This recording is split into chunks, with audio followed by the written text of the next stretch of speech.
So both art of living and art of leaving are very nicely described in this chapter.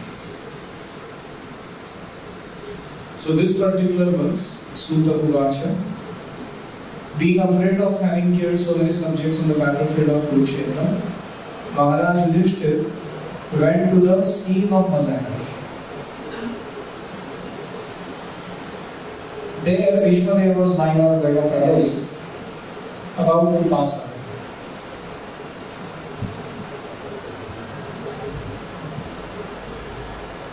Sometimes we very nonchalantly say this term, no? Bed of arrows, as if it is some Dunlop or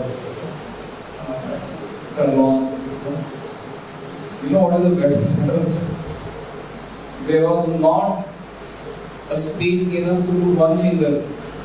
That number of arrows were pierced into the body of Vishwadeva, passing through and through his body. And he was lying on such bed of arrows. Very rarely, we have to walk barefoot in hot summer season somewhere, or very rarely we have to, while doing deity dressing, we get a pinprick. While putting the deity's turban or something, we get a pinprick. It is so difficult at that time to think of Krishna or all that. And here somebody has got arrows piercing through his body and is lying.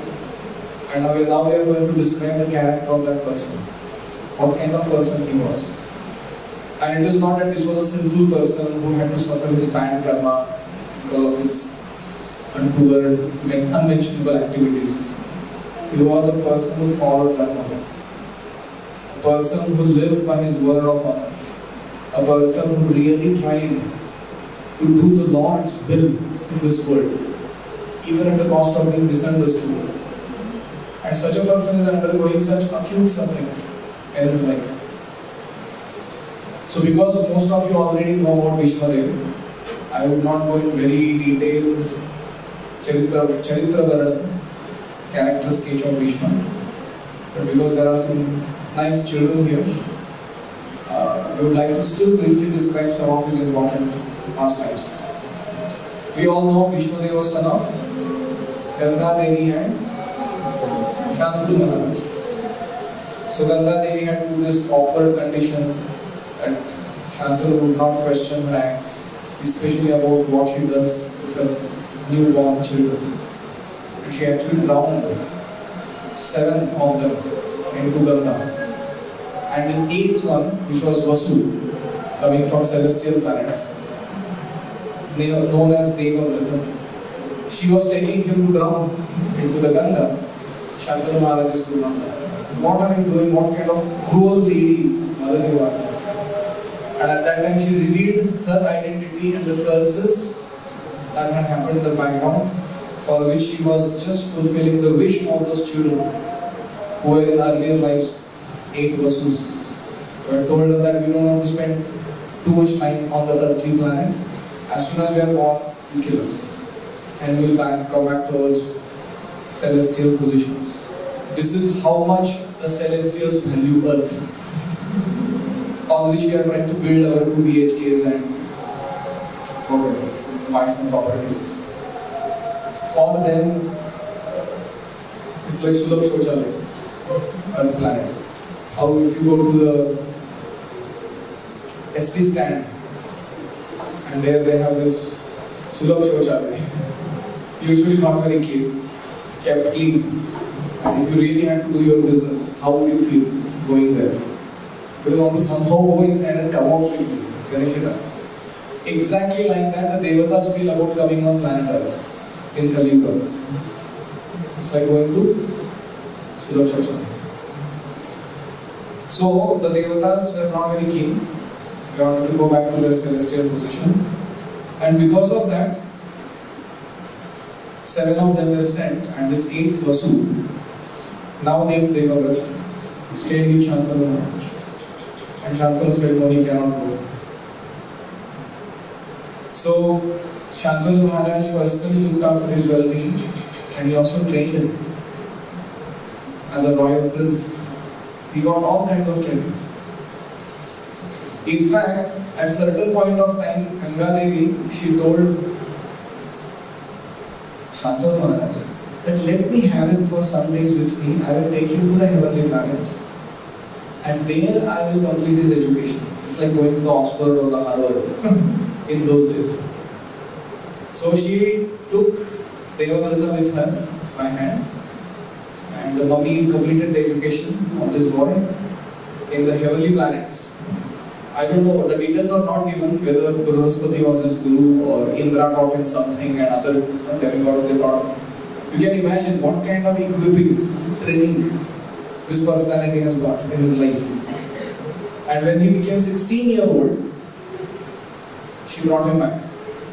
One fine day, Shantanu Maharaj, while very sadly wandering on the bank of Ganga, thinking of his wife and the lost son in pursuit of education, he suddenly saw both of them appear in front of him. And then the mother handed over the child to Shantanu Maharaj, saying that he is not qualified. He can rule the whole planet Earth. And he has the capacity to uphold dharma in any situation. So in this way, when he came home, all the praja gladly accepted Bhishma as their royal prince, and they were so happy with him that they were wanting Shantanu Maharaj to retire. He said, now you please Hare Krishna, be peaceful. And Shantanu Maharaj also understood their desire. But in the meantime, again Shantanu Maharaj fell in love with one fisherwoman. What's her name? Satyavati. And her father was a very shrewd guy. He said, I will marry her to you provided the child born of her becomes the heir to your kingdom. This was too painful. You see what kind of father is he, where although he wants to enjoy particular sense gratification, he is still considering the status of his praja and the stature of his son. And he doesn't want such a decision to happen. He wants Devavrata to rule. So he desisted. He said, nothing doing, I don't want your daughter. I am going home. But thinking of her, he was becoming very small-faced, pale, having fever in his body. So Devavrata went and asked his father what happened. When the father revealed his desire, I want to marry this lady, but this is the condition being put up. And then Bhishma Devi immediately took him by hand directly to that fisherman, and he said, whatever it takes to get my father married to this lady, the price that you are asking for, I am promising that my father will make sure that her son will be good. He was very happy, but he said that is not yet enough. Tomorrow if you get married and you have children, then this girl's sons, I want to say this girl's sons and your sons, they will have a clash. Something like Pandu and Kaurava, Pandava and Kaurava. Oh, that was the time Bhishma said that terrible vow. He said that I take this vow, keeping sakshi of all the 12 witnesses, that I will not marry throughout my life, just so that I don't have a progeny. That means marriage means progeny in Vedic culture. And also it means progeny only for propagating dharma, no otherwise indulgence, both conditions. And in this way, hearing his powerful vows, celestials started showering flowers from the air. Bhishma, Bhishma, they were shouting. Bhishma means terrible, terrible, terrible vow this person has taken. How will he maintain it now? Let us see. So, that's how his name became Bhishma. Now, Bhishma Dev is such a personality. Why it is so difficult? Because he is a Kshatriya. He has mode of passion most prominent in him. He is not a Brahmana. And for such a person to maintain a lifelong vow of celibacy, you usually hear of Kshatriya kings marrying more than one wife. You don't hear otherwise. And here is a Kshatriya who is taking a vow of perfect celibacy. In our ashram, when somebody joins, we give them some orientation program about ashram life. And we say that how how many of us, when we joined and we took that oath, kind of, we pledged to ourselves that I will stay brahmachari throughout my life, with celestial shower flowers, or any grand wonderful things happened around in the nature. So we know that we may tend to think high of ourselves because of certain things that we do, but actually the real challenge is in keeping that commitment for life. If somebody can do that, that is the real success. Because anybody can come for a while and try to figure out his luck or endeavor in the ashram, but to stay, it requires certain stature of commitment and dedication. So in this way, Bhishma got his name, and the same Bhishma later on got involved in politics. Full-fledged politics. Now, first of all, to be a brahmachari while being a kshatriya is difficult by nature.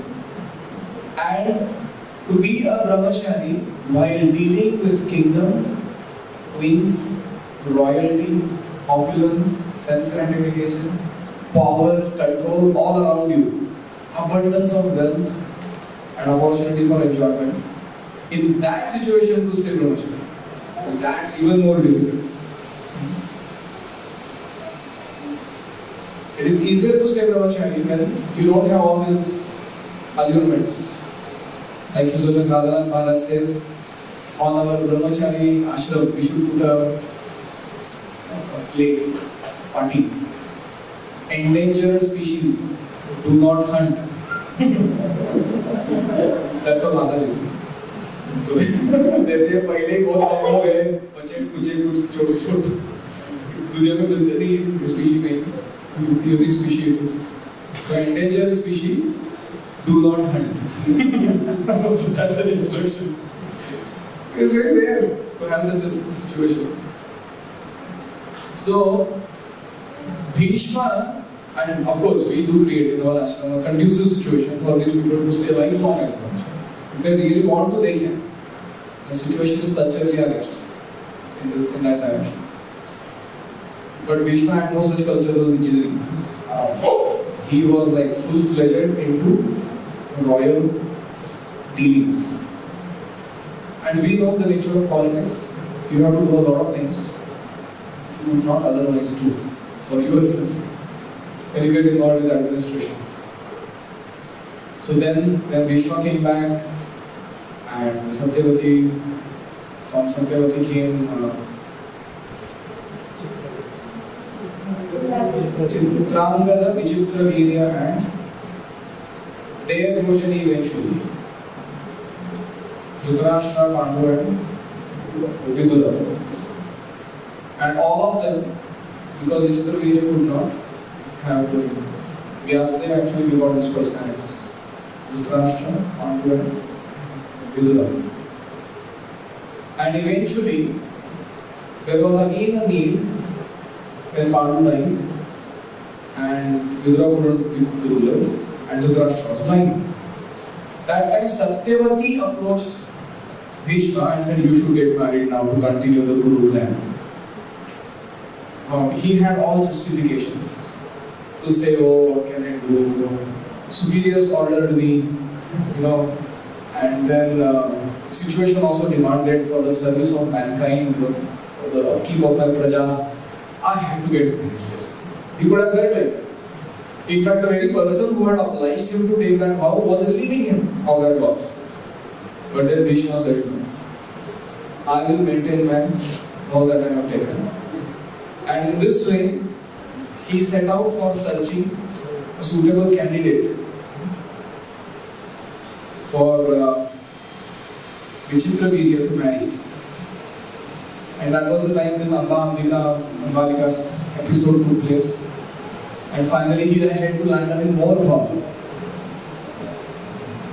Amba, because of her love with Shalya, she wanted to go back to him. Shalya did not accept because touched by Bhishma.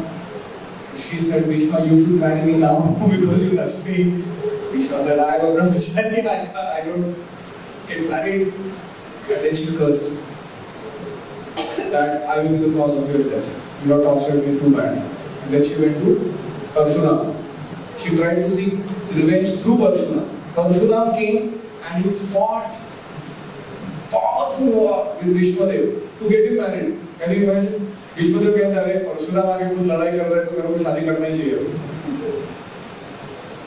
What can I do? Bhishma fought valiantly with Parshuram, so valiantly that Parshuram blessed him.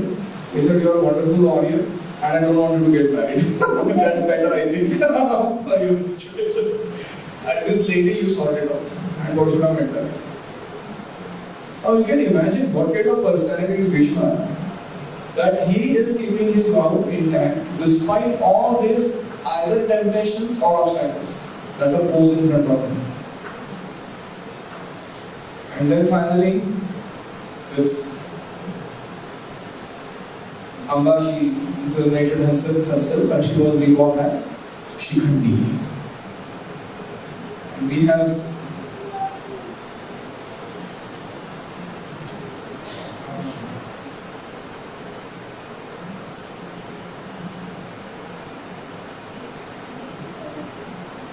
the curses that he earned from this lady. Also, he had blessings that he earned.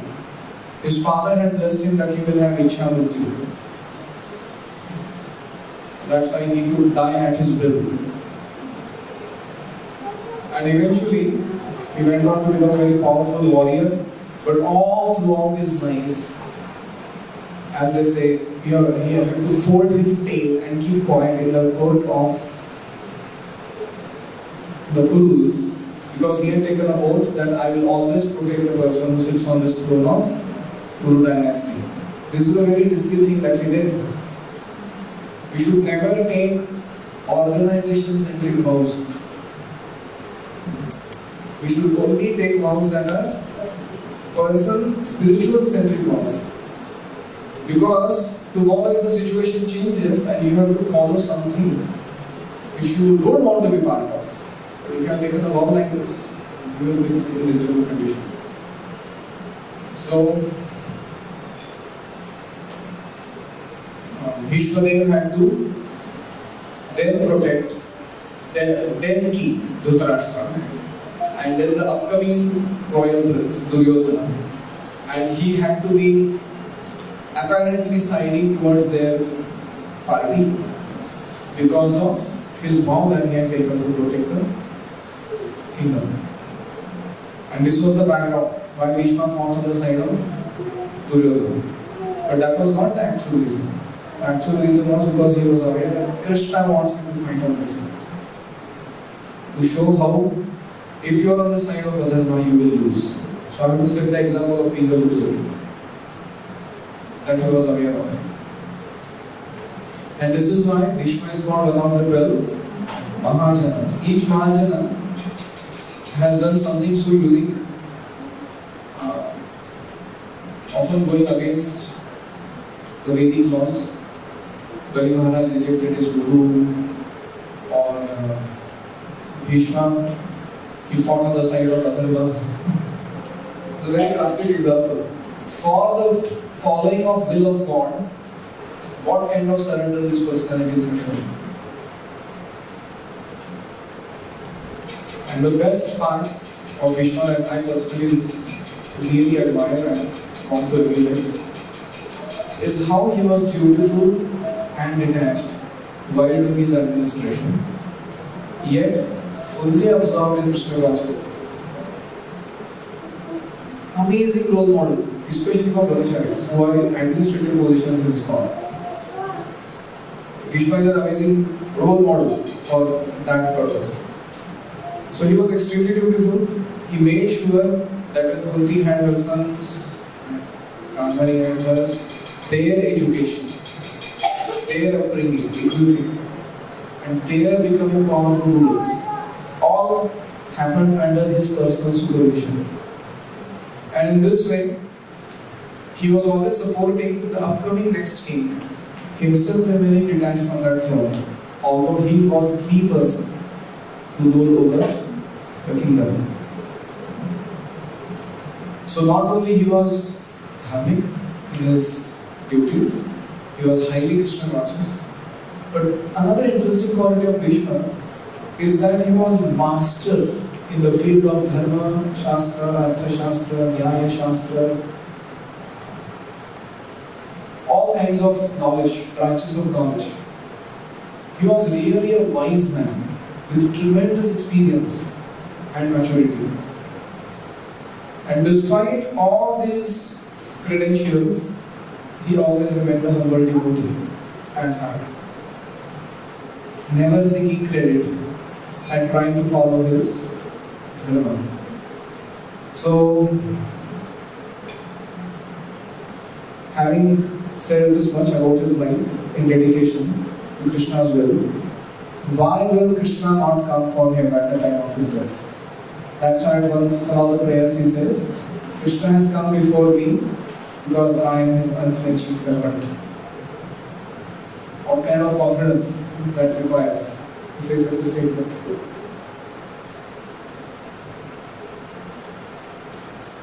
Now, here is Bhishma Dev lying on the bed of arrows. Arjuna has pierced his body everywhere.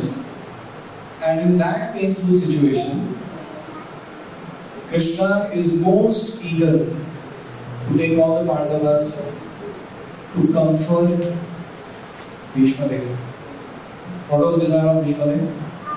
He wanted to see Pandavas flourishing and happy. That's all. Tadate bhratara sarve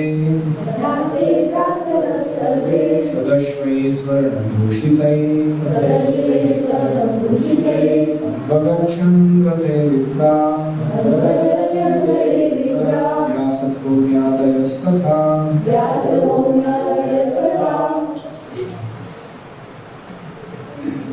At that time, all his brothers followed him on the beautiful chariots drawn by prosperous horses, decorated with gold ornaments. With them there were Vyasa and Rishis like Varanya and learned priests of Pandavas and others.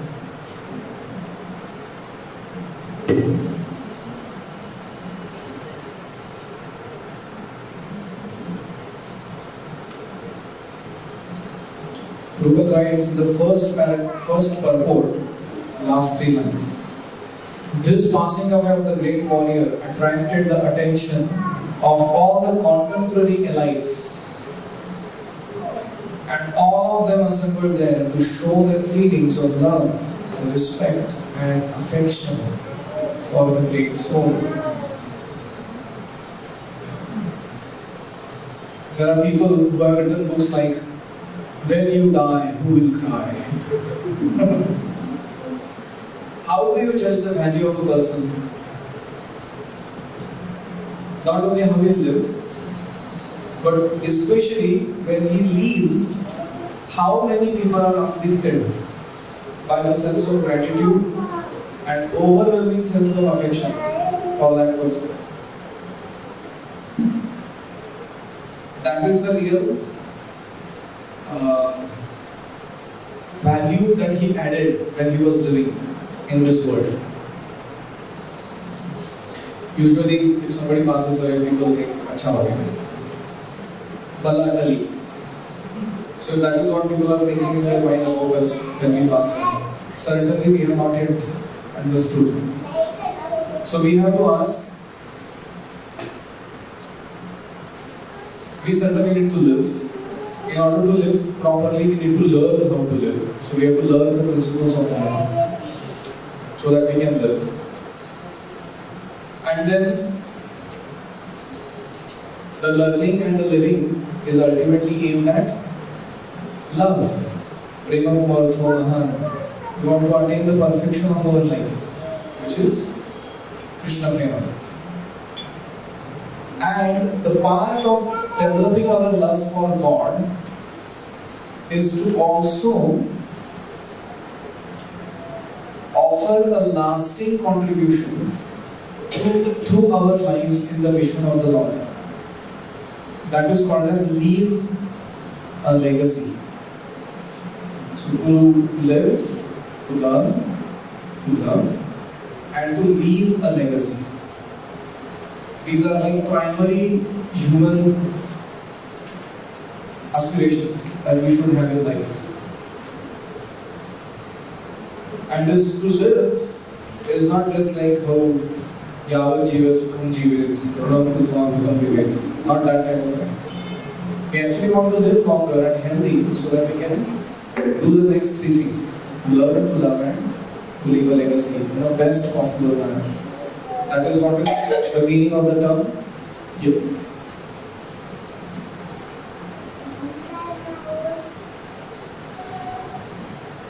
Which is that verse?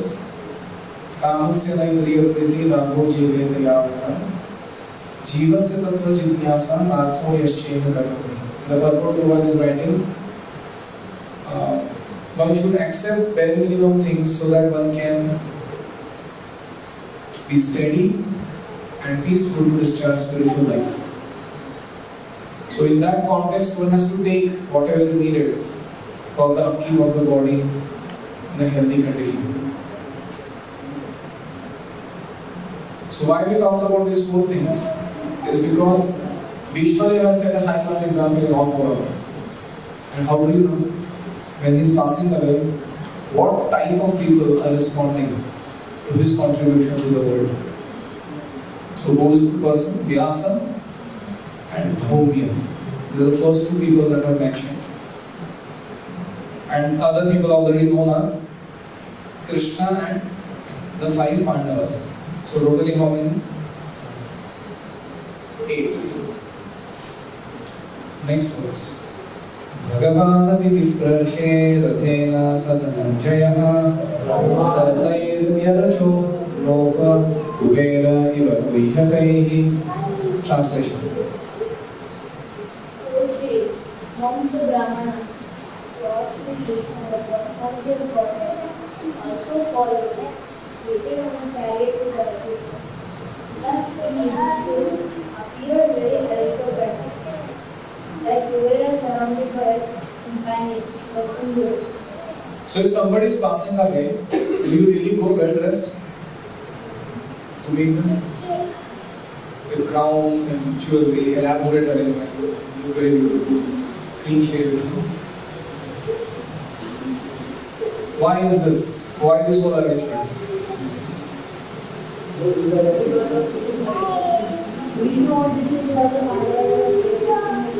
Because Krishna told the Pandavas to dress up opulently. And he wanted to please Bhishma by seeing Pandavas in an affluent condition.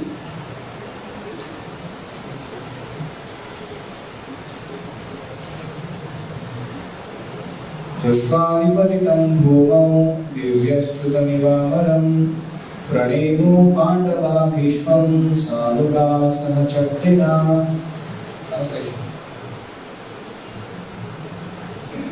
Krishna lying on the ground, like a demigods falling from the sky.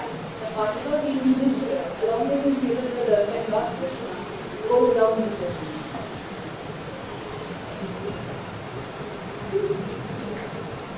Like a demigod fallen from the sky. Bhagavatam is a very pictorial description of things. He was actually a demigod who had fallen from the sky. So, the interesting thing is, Krishna bowed down before him. Prabhupada explains that in the purport, Krishna was the younger cousin of Yudhishthira and intimate friend of Arjuna. But all the family members of Pandavas knew Lord Krishna as Supreme Personality of Godhead. The Lord, although conscious of his supreme position, always behaved in a humanly custom. So he also bowed down before the dying Bhishma Deva, as if he were one of the younger brothers of King Yudhishthira. I always wonder what kind of emotions this brings up in the heart of Bhishma when he sees Lord bow down. So because you have that experience that he offers respect to some senior devotee and they also bow down. And you feel very awkward. Hey, what is this? So you can multiply that feeling by 1,000,000 times. So that's how Bhishma was refused when he sees Krishna going down before him. So, what is Krishna teaching us through this? Vaishnava etiquette, humility, which is that verse in Bhagavad Gita. Shariram tapa uchyate. Deva dvijam guru prarnya pujanam shaucham arjavam brahmacharyam ahimsa cha shariram tapa uchyate. So not only Krishna is speaking about it that you should offer respect to your superiors, Deva, Dvija and Guru. He is doing it and showing by your example. This is how you should go down. So we often hear that story of Paramanand Prabhu. When he joined, Prabhupada told him you should offer obeisances.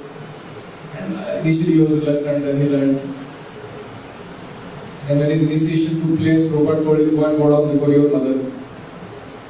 And Radha Maharaj says, that was the first time in the history of America that a teenager bowed down to his mother.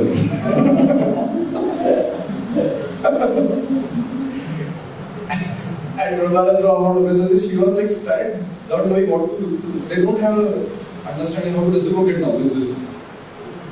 And then another time he went home and he rang the bell. And his mother came out, there was nobody.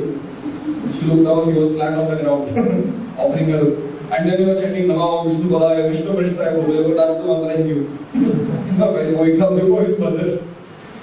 And then she picked him up and said, what happened to you? He said, my guru told me that any time you see your father and mother, you should bow down before them. So, I really request all of you to create this culture at your homes. You should not force your children to do that, but it is a very important habit that we should give them. And every morning after bathing, when they first time see their father and mother, they should actually bow down to them. One of the devotees in Pune who does homeschooling, every time his wife actually does the teaching part. So every time they begin the school at home, the first thing that the children are supposed to do is to bow down to the mother. And then they begin. So this gesture is not just a detail, it goes a long way in instilling certain type of attitudes for good in the hearts of our children. And for that we should also become parents of a caliber that our children willingly and happily feel like going down before us. We have to also become exemplary. So both ways, children should be taught to go down, parents should be taught to become worthy of going down.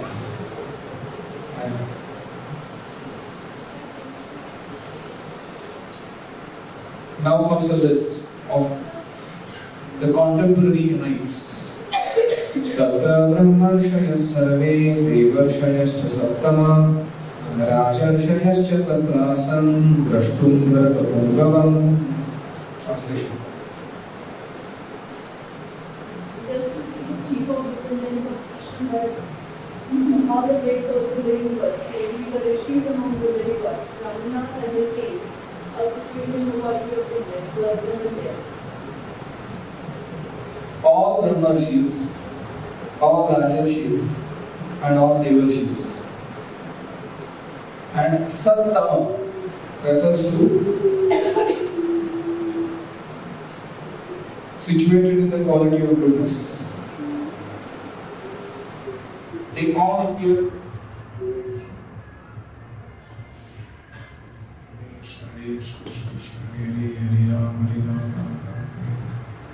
so they all appear at that place, Tatra Asan, Drashtum Bharatapumgavam, just to see this great soul coming in the dynasty of Bharata.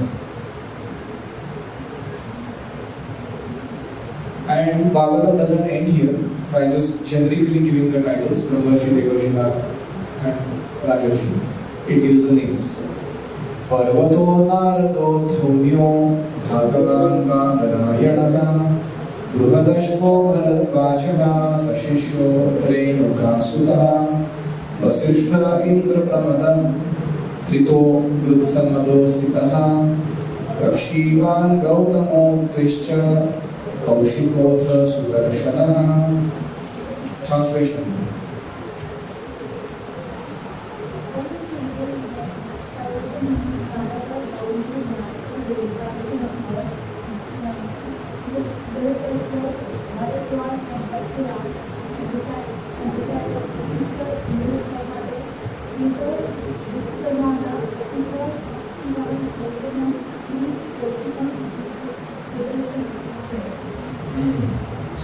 Renuka सुत कौन है?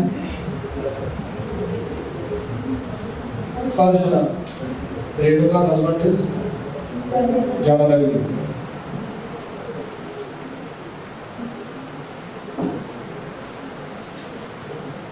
Now purport is very amazing. Prabhupada takes great efforts to tell us in brief the life and the major activities of each of these sages, and we are going to study them. Parvata Muni, please read.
So, we hear of Parvata Muni elsewhere. Brugali's transformation. It seems that Narada Muni and Parvata Muni are like pet friends. They go around together very often. Another story is Bhagavatam story, where they are together. Chitraketu. Right? Sorry, as Parvata Muni and Angira Muni, not Narada. So there also Parvata Muni appears. So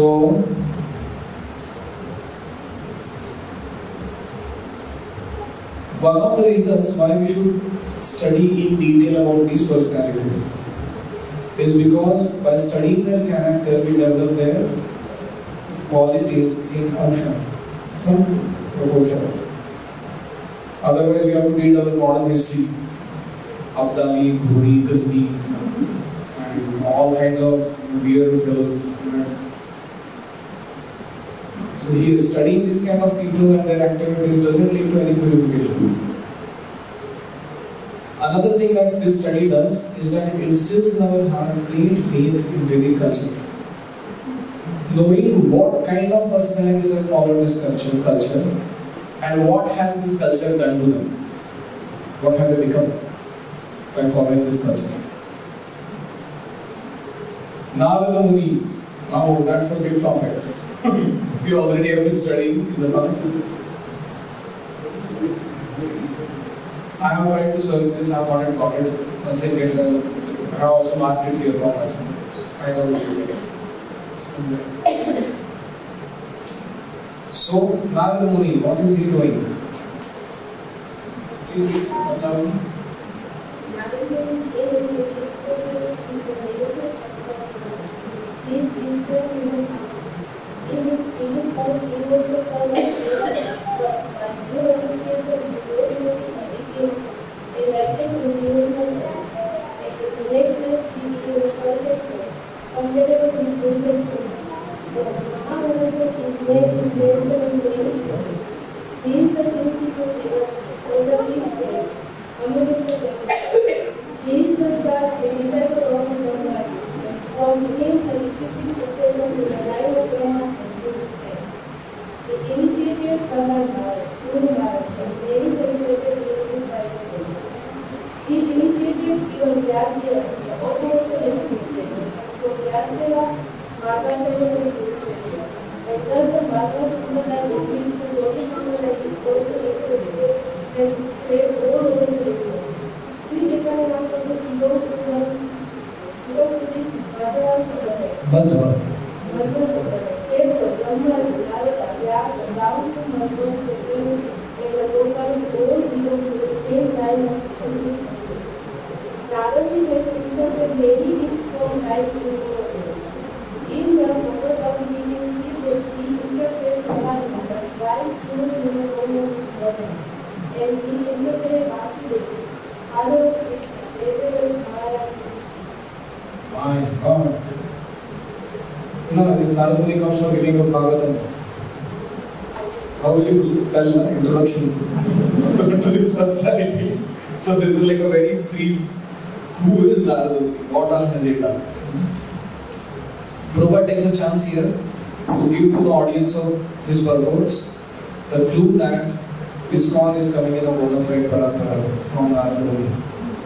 And we are not some upstart religion, like some cult that suddenly came from nowhere.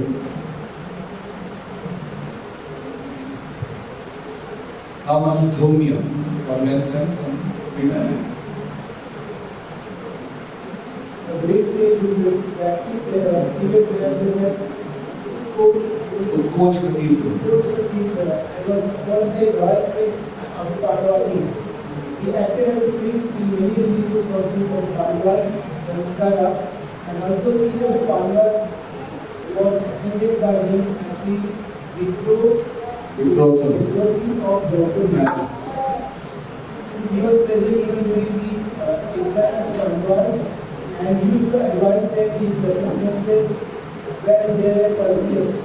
He instructed them how to live incognito for 1 year, and his instructions specifically followed by the Pandavas during that time. His name is mentioned also when the general funeral ceremony was performed after the battle of Kurukshetra. So he was like a counselor of the Pandavas. In the Anushasana Parva of Mahabharata, 1816, he gave religious instructions very collaboratively to Maharaj Yudhishthira. He was actually the right type of priest of a householder, for he could guide Pandavas on the right path of religion. A priest is meant for guiding the householder progressively in the right path of ashrama dharma, or the occupational duty of a particular class. There is practically no difference between family priest and the spiritual master. The sages, saints and brahmanas were especially made for self-consciousness. So the term family priest actually in Sanskrit means Purohita. Purohita means one who keeps the hita of the family, that community or that nation as the foremost of his own concerns. That is called Purohit. आजकल वो surname रह गए सिर्फ Purohit. It's Swahit. They don't care about anybody. So like that, we also, when we become teachers or counselors, we are actually doing the job of Purohit. And we have to live up to that expectation that we actually live for others' welfare. And their needs and values and concerns are of more importance than our personal needs. So that is called Dhaumya, the counselor of Pandavas.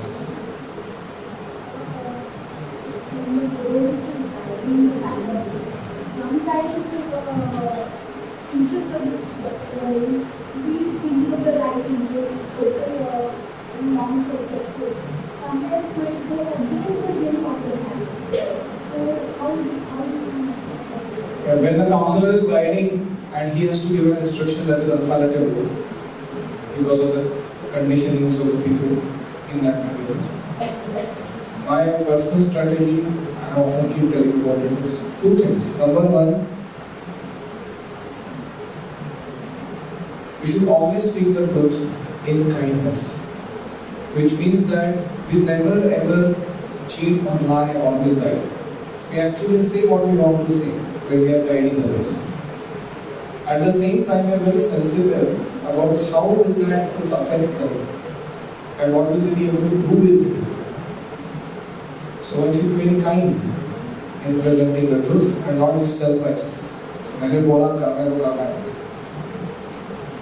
Consideration along with courage to present the truth.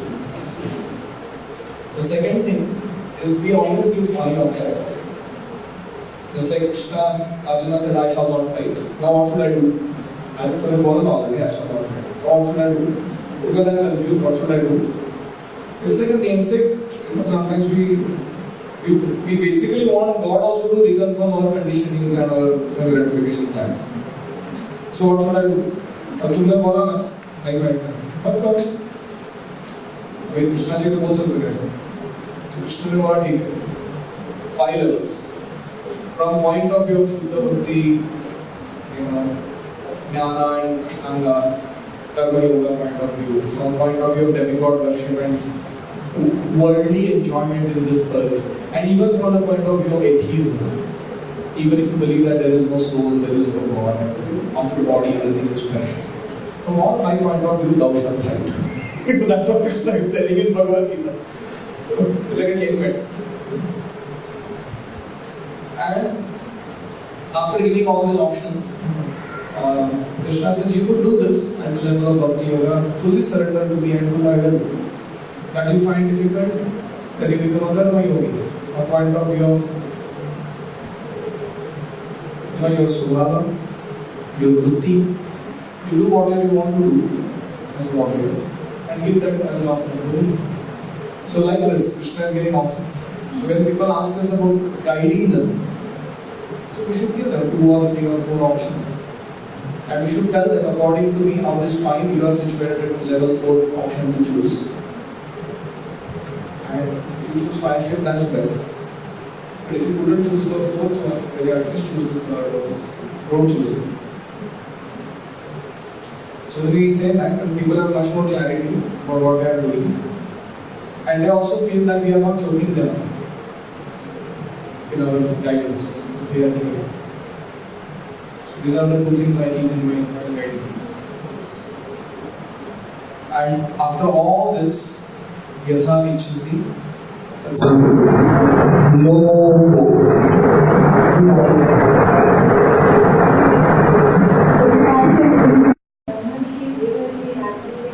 Good question.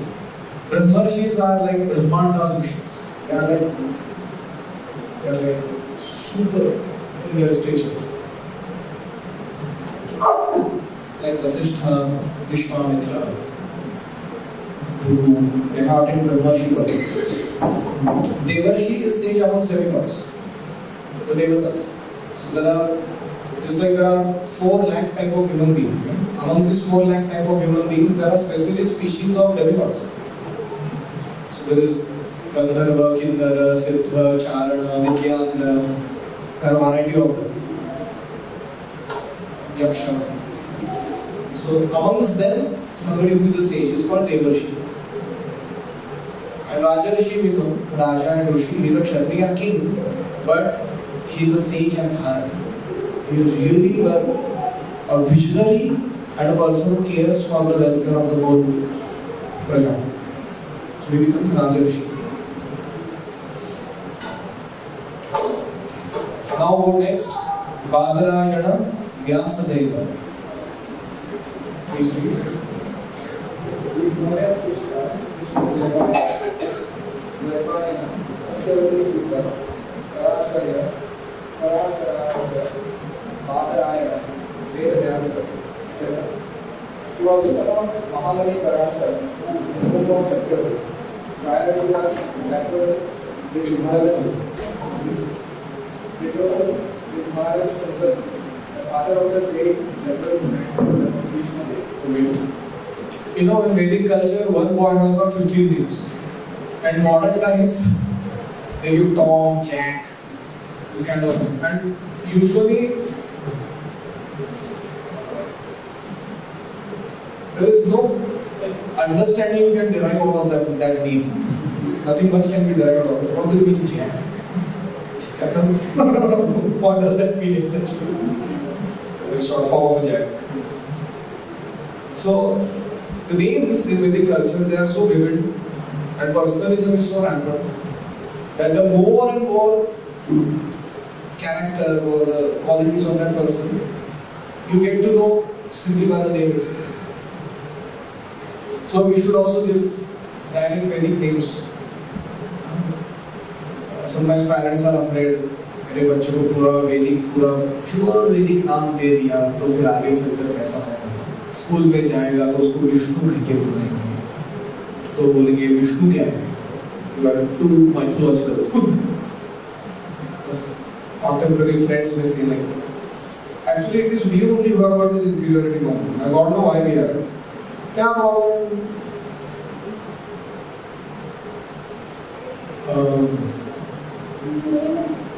Of course, I'm not saying that while giving the name, you have to give a name that you don't like. But you can at least give a direct Vedic name. And sometimes in the course of people coming across that name, you can actually talk about Vedic culture to them.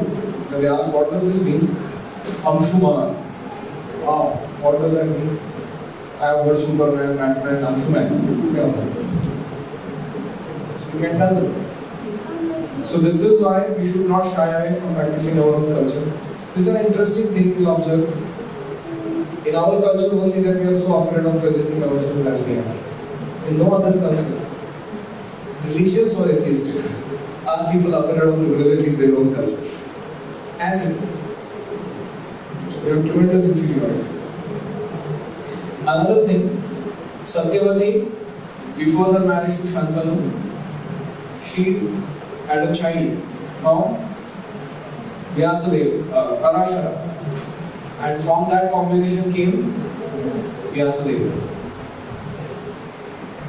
So, we already discussed this story very elaborately. Vyasadeva's birth is divine. It is not some, a Bollywood scandal. Somebody got married, not married, suddenly they desire to have a union. Actually, Krishna appearing as Sahitik Avatar is not an ordinary thing from somebody's womb.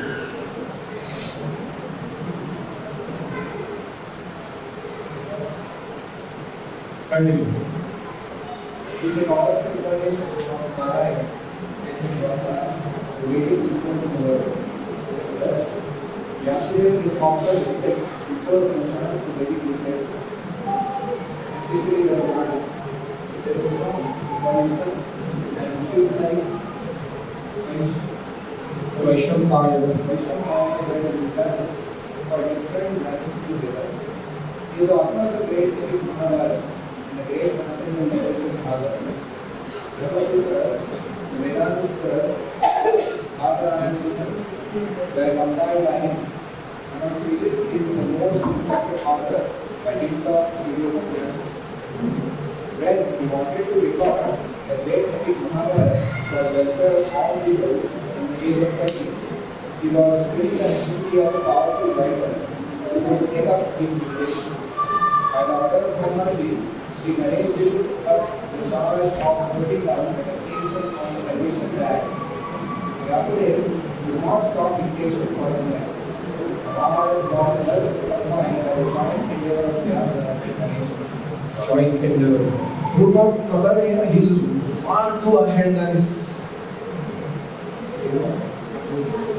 time. These terms we use now, outsourcing. He outsourced writing work. It is all already into the future. And he has written all this before even going to America. He has no clue that he is going to go there.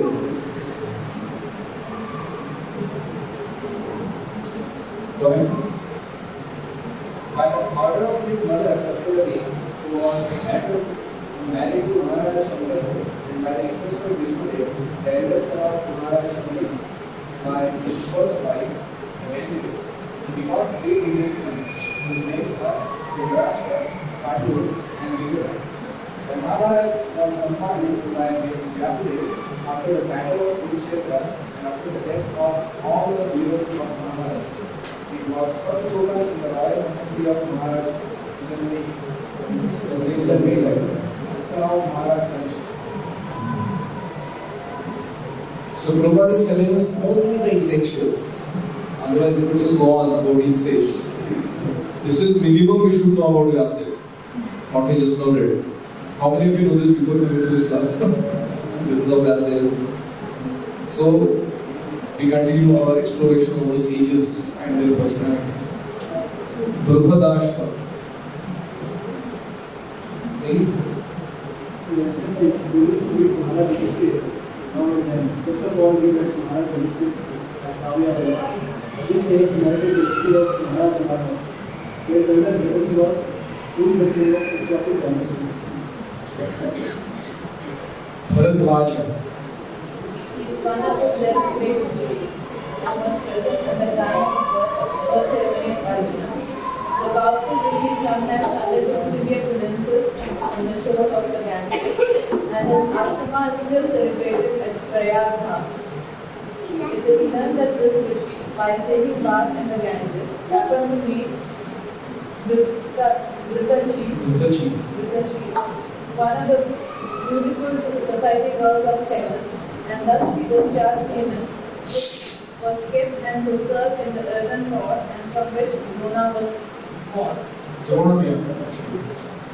So Dronacharya is the son of Bharadwaja Muni. Others say that Bharadwaja, the father of Drona, is a different person from Maharshi Bharadwaja. He was a great devotee of Brahma.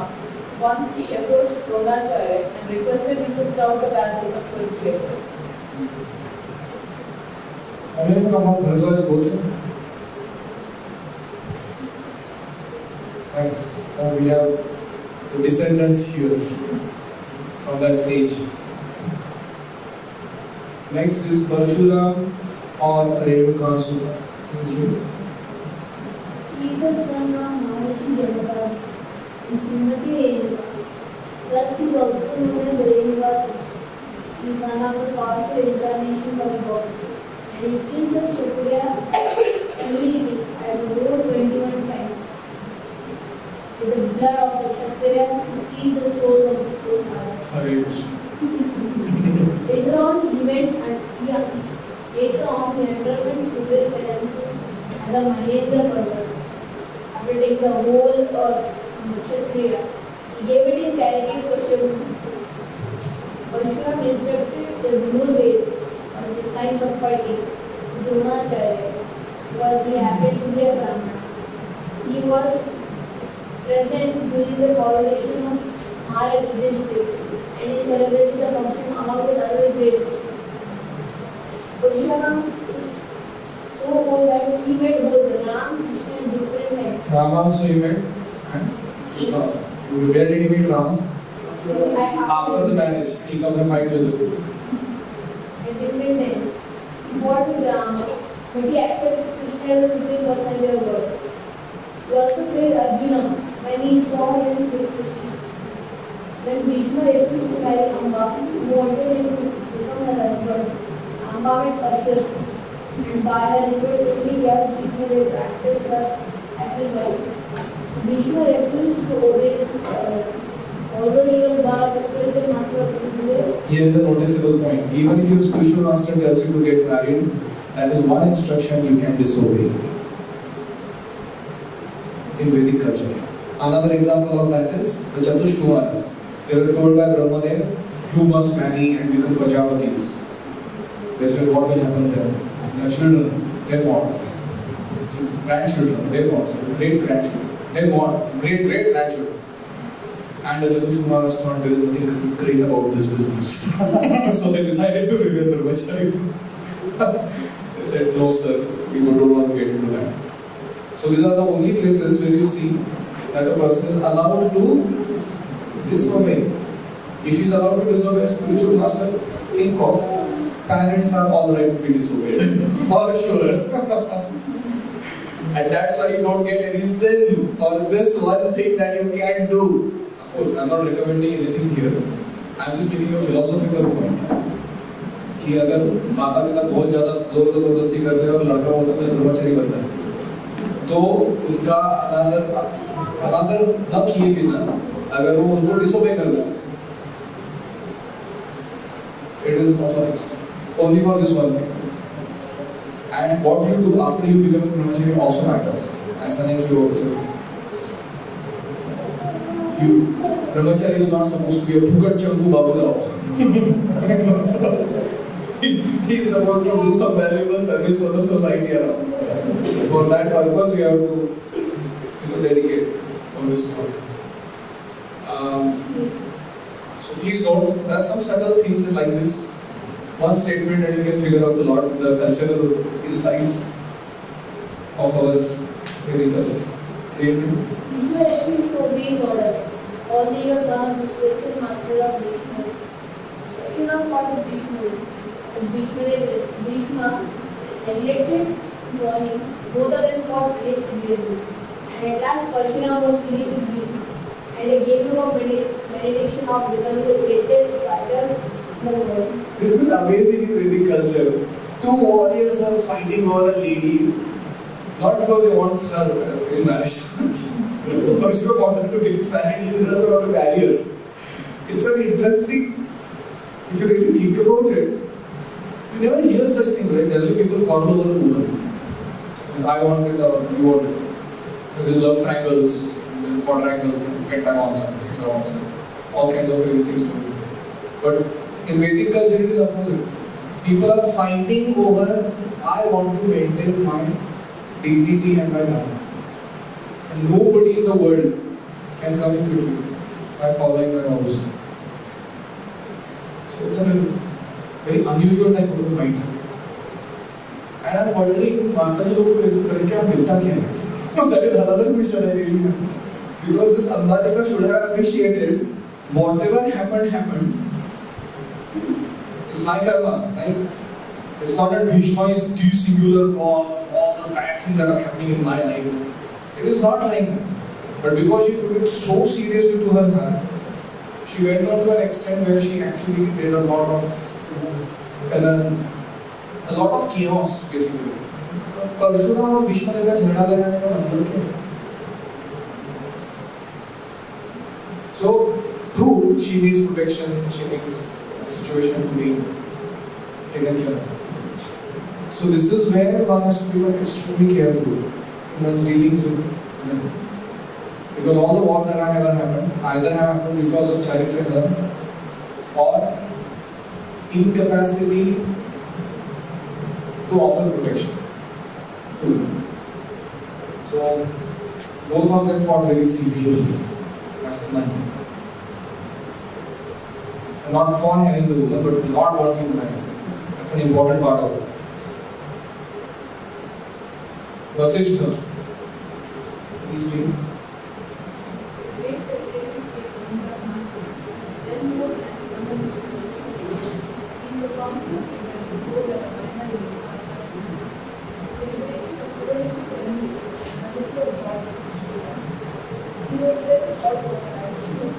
What is the lifespan? Ramayana when? Go ahead. People approach all the higher and lower planets and his brain is also connected to the history of revelation. He was a great legend and explained ambitions in the Vishwamitra.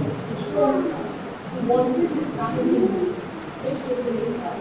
He refused to spare his country and contest his leader in his one he tolerated all the gods of Krishna. Once he tried to commit suicide, found out from the rock. Oh my God. But all his attempts were unsuccessful. He jumped into the grave, but the stones on which he fell became a stack of water. Thus he was saved. He jumped into the ocean, but the waves washed him in the ocean. He jumped into the river, but the river also washed him in the ocean. Thus all his suicide attempts were unsuccessful. He also got the 7 deceased and husband of Vasishtha Guru ki jai, what a personality. And very rarely you will hear a suicide attempt in Vedic culture. We hear of Sati, she does, that is not suicide. It's actually bloody is what she did.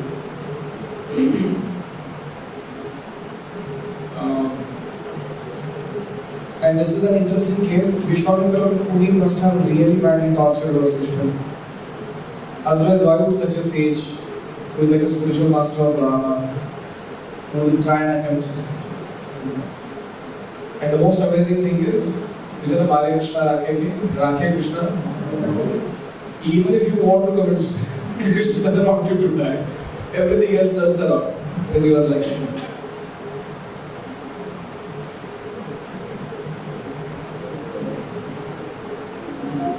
Indra Pramada, another celebrated Krishna. Now comes Krita. Please read. One of the three sons of Prajapati Gautama. He was the third Sarki, and his other two brothers were known as Ekata and Dvita. All the brothers were great sages and strict followers of the principles of religion. By dint of serial analysis, they were promoted to Brahmaloka, the planet where Brahma lives. Once Pitamani fell into a well. He walked on the night full water of many sacrifices. And as one of the great sages, he was able to show respect to Vishnu and Vector. He was one of the 7 sages in the Brahmaloka. He hailed from the western countries of the world.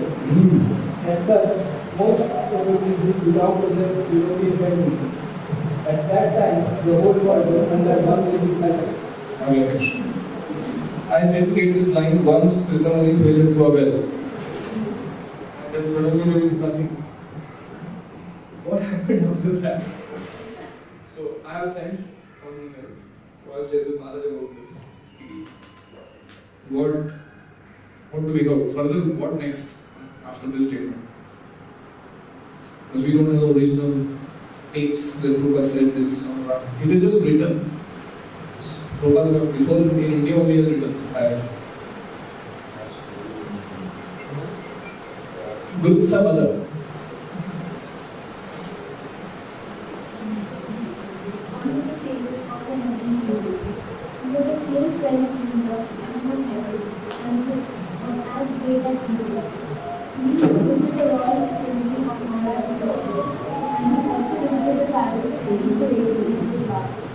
Sometimes he explained the glories of Lord Shiva to Mother.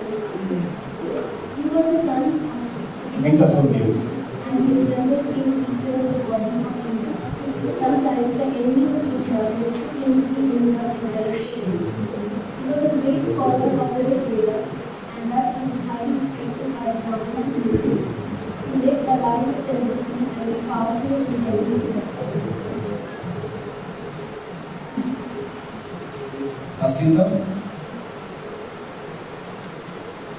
There was a king of the same king, but they were in Asita they were a great god who saved the world.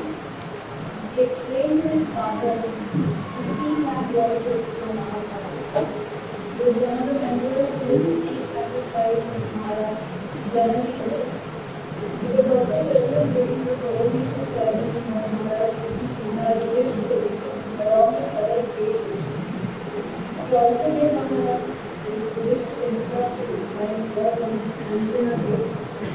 He was also one of the devotees of Shiva. Shiva.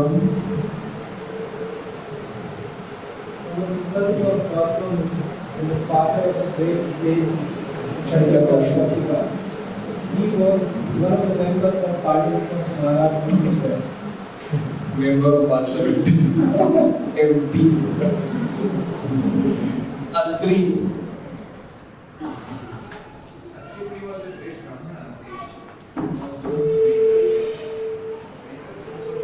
Mental son here means Anasaputra. It doesn't mean he was mental. He was born from the mind of Lord Brahma. That's the meaning. Brahma is so called exemplified about the sun he can have. His sons are known as Manasutras. Out of 7 Manasutras, Brahma, out of the 7 great Brahmanas, Happy was one. In his family, great Prithviras were also born. Happy had 2 several sons who became kings.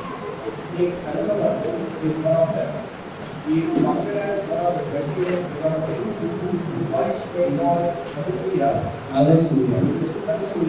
and he helped Maharaj in his great sacrifice.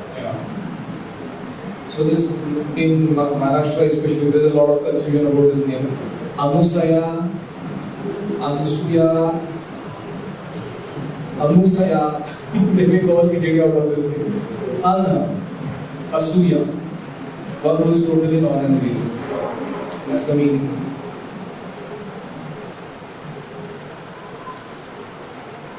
So you know that famous story, in the place of Chitrakoot, Atri and Anasuya were performing penances in the cave, and they had only one set of cloth that they would share. And when Atri Muni had gone out, the three deities, Brahma, Vishnu, Mahesh, they came to test the chastity of Anasuya. And at that time she had nothing to wear. So she told them, can you wait please till my husband goes? He said, no, nothing doing. We are Atithi, if you don't care of us, we are going. So she was not very happy with that arrangement. So before she came out, by the power of her chastity, she turned Brahma, Vishnu and Mahesh into teeny boys. Small babies. And then she came out and gave them charity. And they were amazed at her purity. So they blessed her. She said, what do you want? I want you to become my children. All three in one. So that's how the Dattatreya was born. What kind of personality is that? This is like height of minimalism philosophy. One husband was staying like this in a cave and only one set of cloth because that's the bare minimum you require to go out in the world and to represent your family culture. You understand minimalism? It's a modern philosophy where people are talking about aparigraha. Don't accumulate anything extra in life because it becomes a cause of distraction and burden in your spiritual life. If you give this as an example, people will paint. You can't even conceive somebody can stay in this. Kaushika.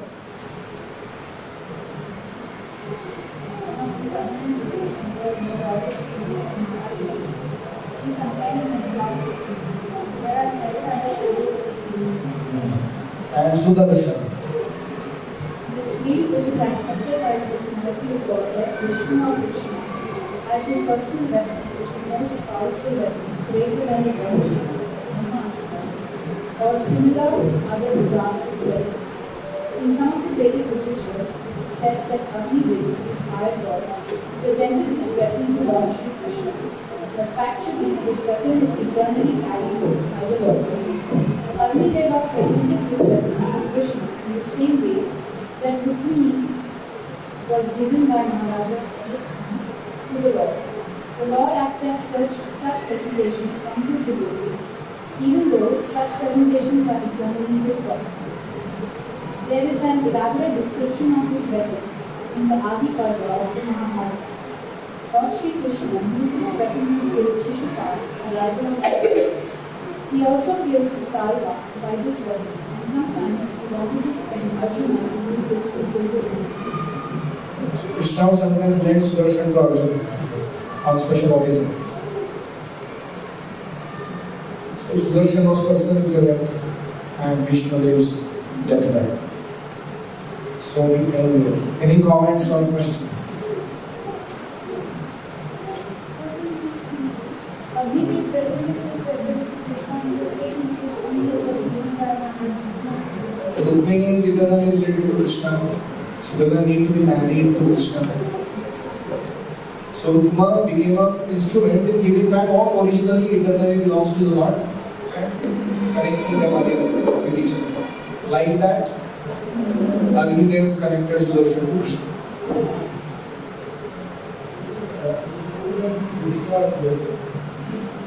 So, because that is the purpose. Yoga and Vishnu, they accept the side of the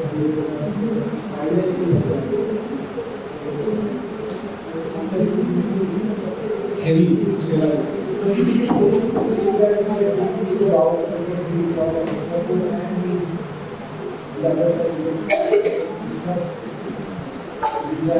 As devotees, we respect Vishnu Dev and we always must quote these two other reasons.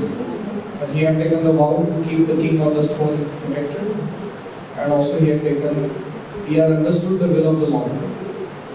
It he has to perish fighting on the side of Draupadi, even at the cost of being misunderstood. We should not just say that, oh, Bhishma, because he ate the salt of Duryodhana, he had to fight also.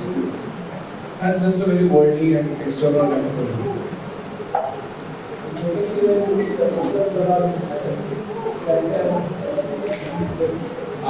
He kept quiet. That's a very interesting. Actually, this question on the deathbed and Draupadi also comes. That was not given here in Bhagavatam, but in Mahabharata it is there. Along with the Pandavas, Draupadi comes.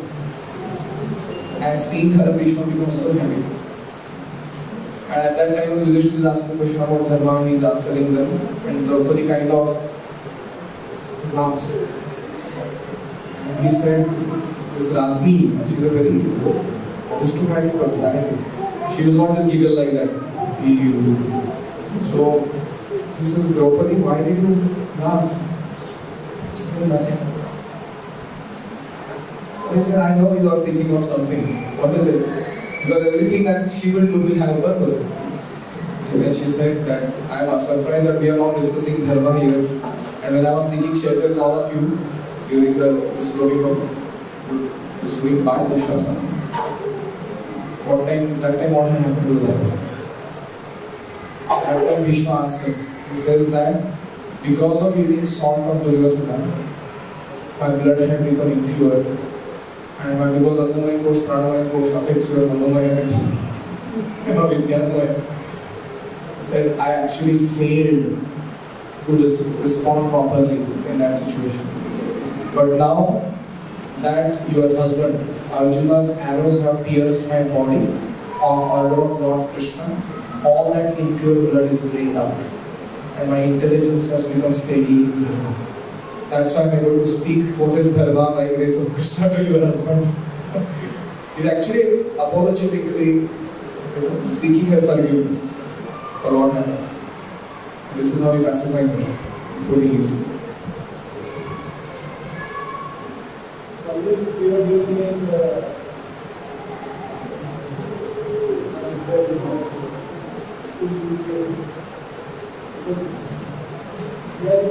We have a very static idea of perfection.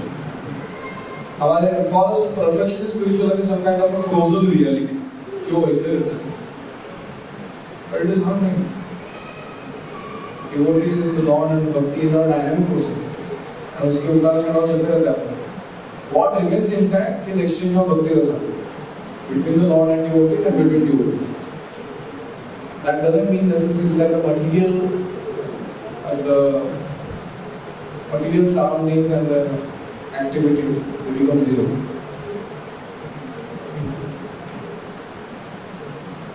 Okay, so we end here. Thank you all very much. Grantharaj Srimad Bhagavatam ki jai, Srila Prabhupada ki jai, Shri Thakur ki jai, Om Namo Buddhaya.